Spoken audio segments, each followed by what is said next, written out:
Previously on Those Flipping Guys. People love living on the water. Beautiful views, water activities. We don't care if the property's on the water or not. It's all numbers. Seems to be a complete teardown.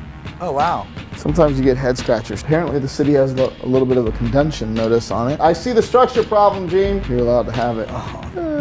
Oh, God. He doesn't usually find a fishing pole, but he found a fishing pole. Oh, something did hit it. No way.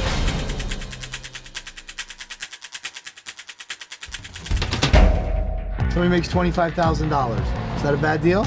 This is Gene. I'm glad we put it for the higher price. This is Angelo. They have been flipping homes since 2001 and have flipped over 3,000 properties. They buy houses for cash. All done, baby. No scripts here, no setup scenes, just real guys making real deals. We're nice guys. No matter what your ultimate lifestyle looks like, you have to find a way to fund it. Who wants to make some moolah? So if you're ready to earn money, balance your life, and live your dreams, meet Those Flipping Guys.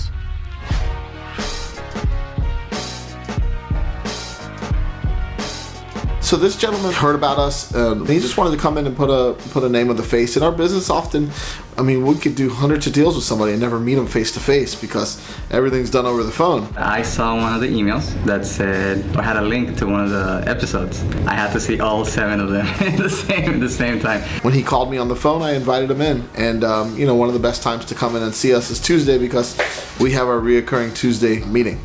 It worked because we're targeting guys his age. That's right. And he likes it, and he's here, and blah, blah, blah. So that's it. I just wanted to introduce you. And That's great. So what is your goal? Are you looking to continue finding deals on your own, or be part I'm of trying a to- group, or what?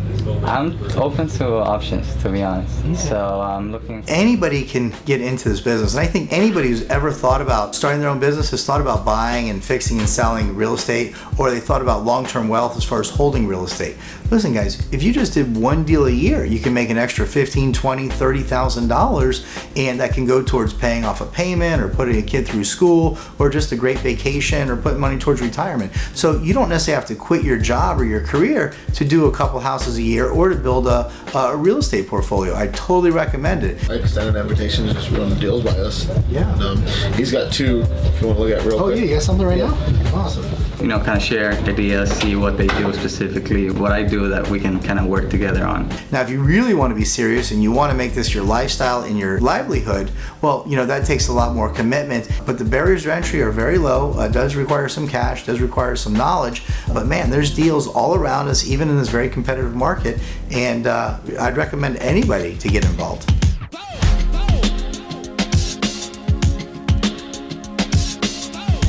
This is another house on the water. Similar things going on here. We haven't closed this yet. This is something we're trying to wholesale. Beautiful house, beautiful water, 3-bedroom, 2-bath. You know, to optimize, you have to move a couple walls, you know, and alter a little bit of the footprint. Not a whole lot, but the house has great bones. I mean, if we were going to remodel this house, I mean, one of the very first things we would do is we put in big impact windows throughout the house. There's a roof leak here, so I have to figure out if the whole roof is shot. I may have to change the whole roof. Of course, the flooring is antiquated, old, and ugly, so we would put in a nice, probably laminate floor or a nice tile floor in there. We would turn this into a nice, big master bedroom for an old house like this. Originally, this was probably a big family room, and this closet here was probably a bedroom. And then the weird thing is, though, is that this is the master bathroom. But this master bathroom is the guest bathroom also. So since we would be gutting this, we would make sure that you could get into the master bathroom from the master closet. We would shrink the closet a little bit, but make the bathroom bigger. To serve the rest of the house, we would put a half a bath here. So you have a nice powder room, so the guests don't have to go into the master bedroom bathroom or have to go through one of the kids' rooms for this Jack and Jill bathroom.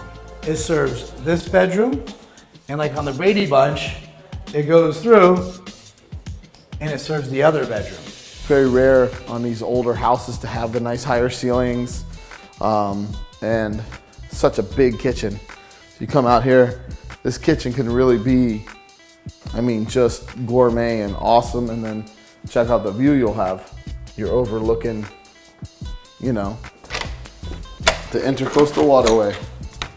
So at the end of the day, you're really buying this backyard, you know, but you still got to make the house livable, obviously. So this one has a way small. Ooh! Almost hit your glasses off. Why'd you throw it at my head? I didn't throw it at you. I was just a bad throw. I was just throwing it into the water.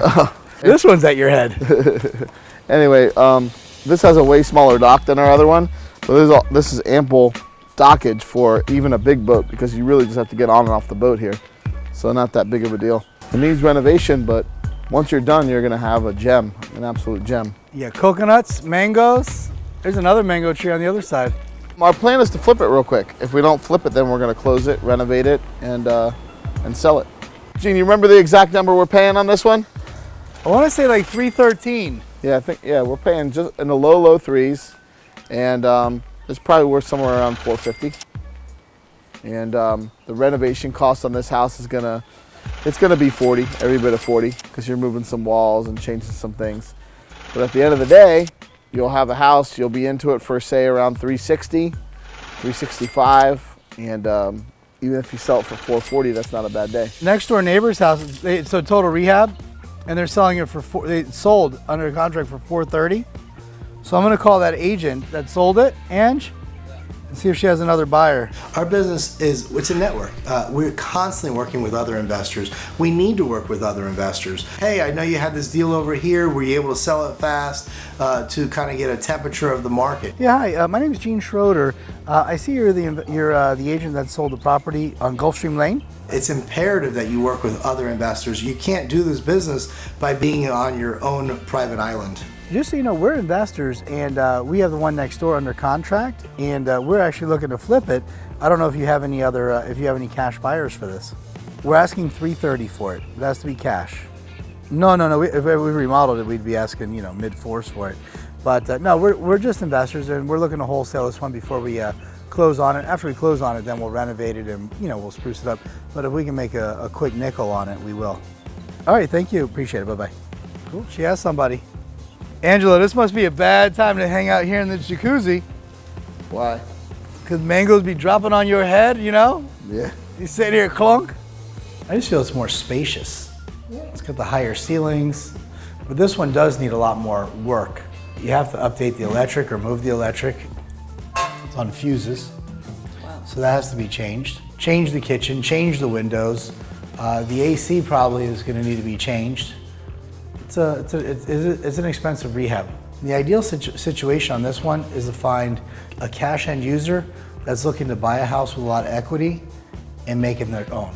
If you get caught and you can't sell the property and you need to put a renter in it, you can usually break even or cash flow. Whereas with the waterfront properties and the more expensive ones, it's like buy, fix, and sell this thing. That's it. So that becomes a little scary. Not to say we don't do it. We're doing one right now as we speak. But the reality of the matter is it's not where a majority of our time is spent. However, many times we go to the property, and this is what really bothers me. These people, these realtors drive me crazy. You get to these properties and they don't have the common courtesy, even though we have thousands of dollars in appliances in both these properties, and they don't have the common courtesy to put the deadbolt on. You know how easy it is to pick this lock? I can pick it in 1 second. Thanks for tuning in to our latest episode of Those Flipping Guys. If you enjoyed it, please comment on it. If you enjoyed it. I mean, did you see it? Yeah, exactly. Please share, like it, and comment. And if you're interested in real estate investing, log on.